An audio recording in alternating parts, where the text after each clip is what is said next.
Mesyuarat Kerajaan Negeri Selangor yang berusul Ketua Jabatan dan Wakil Agensi.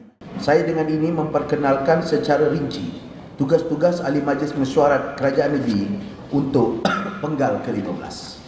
Pertama, saya selaku Datuk Menteri Besar akan memegang 5 portfolio, iaitu pembangunan tanah dan sumber alam, keuangan dan tindakan ekonomi, pemodenan pentadbiran digitalisasi kerajaan yang ketiga, yang keempat komunikasi strategik, dan yang kelima pendidikan dan pembangunan modal insan.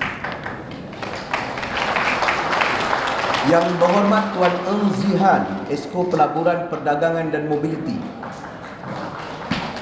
Beliau akan bertanggungjawab dalam bidang pelaburan dan perdagangan, pembangunan IKS, wilayah ekonomi baru seperti mana dalam rancangan Selangor, mobiliti Selangor ataupun pengangkutan awam, pengurusi bersama Jawatankuasa Khas Agama Buddha, Kristian, Hindu, Sikh, Tau, Negeri Selangor ataupun yang dikenali sebagai LIMAS. Wadi Eng Zihan, Esko Pelaburan dan Perdagangan Mobiliti. Yang ketiga, Yang Berhormat Tuan Engineer Izham bin Hashim, Esko Infrastruktur dan Pertanian, akan memegang 2 portfolio, iaitu kemajuan infrastruktur dan yang ketiga pemodenan pertanian dan perladangan, termasuk keterjaminan makanan. Yang ketiga, Yang Berhormat Tuan Borhan Aman Shah, Esko Perumahan dan Kebudayaan Negeri Selangor, yang akan memegang portfolio perumahan dan pembangunan Bandar Lestari, dan yang kedua kebudayaan, adat istiadat Melayu dan warisan, Yang Berhormat Tuan Borhan bin Aman Shah.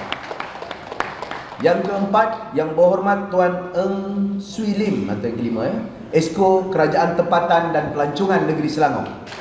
Pembangunan kerajaan tempatan ataupun PDP, pelancongan, pembangunan kampung-kampung baru dan juga merupakan pengurusi bersama LIMAS, Tuan Eng Swee Lim daripada Serincan. Seterusnya, Esko kita yang seterusnya adalah Yang Berhormat Datuk Rizam bin Ismail, Esko Kemajuan Desa dan Perpaduan Nasional, merupakan Esko yang bertanggungjawab bagi kemajuan desa dan luar bandar, kemampanan kampung-kampung tradisi dan juga perpaduan nasional, Datuk Rizam daripada Sungai Air Tawar. Esko seterusnya Yang Berhormat Puan Jamaliah binti Jamaluddin, Esko Kesihatan Awam dan Alam Sekitar. Portfolionya adalah kesihatan awam, alam sekitar, perubahan iklim dan teknologi hijau. Puan Jamaliah daripada Bandar Utama. Seterusnya, Esko yang seterusnya adalah Yang Berhormat Tuan Muhammad Najwan bin Halimi, Esko Belia, Sukan dan Keusahawanan, iaitu dalam hal ehwal pembangunan belia dan kemajuan sukan, pemberdayaan usahawan dan ekonomi kreatif, dan seterusnya pengurusan bencana. Seterusnya Yang Berhormat Tuan Papa Raidu, anak lelaki Beraman, Esko Sumber Manusia dan Pembasmian Kemiskinan, yang akan bertanggungjawab dalam hal ehwal sumber manusia, pembasmian kemiskinan, hal ehwal orang asal dan juga minoriti, dan yang terakhir selaku pengurusi bersama LIMAS bersama dengan Tuan Eng Zihan dan juga saudara Eng Swee Lim, Tuan Papa Raidu Adun Banting ataupun Ahli Dewan Negeri Banting. Seterusnya adalah Yang Berhormat Dr. Muhammad Fahmi bin Ngah, akan bertanggungjawab dalam hal ehwal agama Islam, industri halal dan juga infrastruktur digital. Yang juga secara rasminya beliau merupakan Esko yang bertanggungjawab untuk pembudayaan sains, teknologi dan inovasi, Esko Agama Islam dan Pembudayaan Inovasi, Yang Berhormat Tuan Fahmi Ngah atau Dr. Fahmi Ngah, Ahli Dewan Negeri Kawasan Seri Setia.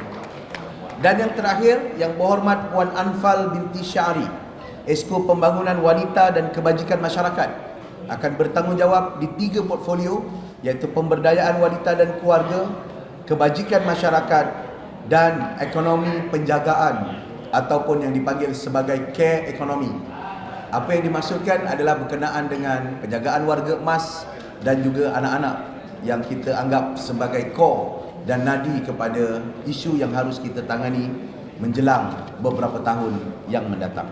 Justru inilah pasukan dan tanggungjawab yang kita telah kemukakan, dan saya berharap kita akan dapat melaksanakan dengan sepenuhnya urusan serta dasar-dasar yang kita akan bentangkan daripada masa ke semasa, termasuk membentangkan belanjawan pada akhir tahun ini Dan di tahun hadapan kita mula untuk membentangkan midterm review ataupun rancangan separuh penggal bagi rancangan Selangor pertama, dan beberapa mengemukakan dasar-dasar baru termasuk melaksanakan apa yang telah direncanakan dan tertera di dalam rancangan Selangor pertama.